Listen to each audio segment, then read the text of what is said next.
ভারতের পশ্চিমবঙ্গ রাজ্যের মুখ্যমন্ত্রী মমতা বন্দ্যোপাধ্যায় আরজি কর কাণ্ডের প্রতিবাদে আন্দোলনরত চিকিৎসকদের সঙ্গে বৈঠকের জন্য 2 ঘন্টার বেশি সময় বসে থেকেও তাদের দেখা পাননি। পরে সাংবাদিক সম্মেলন করে বাংলার মানুষের কাছে ক্ষমা চেয়েছেন মমতা।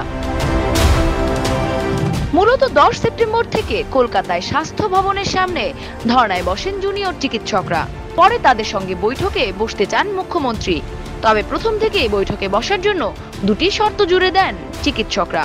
এই বৈঠকে সরাসরি সম্প্রচার এবং 30 জন প্রতিনিধি নিয়ে নবান্নে বৈঠক করতে চেয়েছিলেন আন্দোলনকারীরা। তবে এই 2 শর্তেই আপত্তি জানায় রাজ্য সরকার।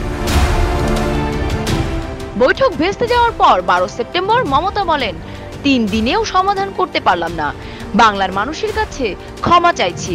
যারা নবান্নের সামনে এসেও বৈঠকে এলেন না, আমি তাদের ক্ষমা করলাম।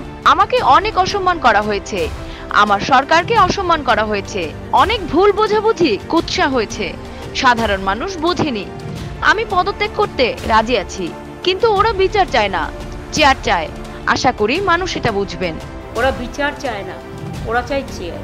এদিকে মমতা বলেন, অনেক আন্দোলনকারী বৈঠক করতে আগ্রহী ছিলেন, কিন্তু বাইরে থেকে নির্দেশ আসছিল, 2-3 জন রাজি হয়নি। আমি মানুষের কাছে ক্ষমা চাইছি, ডাক্তারদের অনুরোধ করছি, কাজে ফিরুন।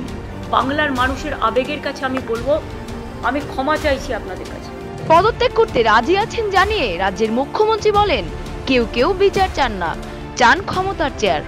আমার মুখ্যমন্ত্রীর পদ চাই না, কিন্তু আমি চাই মানুষ বিচার পাক। ডেস্ক রিপোর্ট, দেশ রূপান্তর।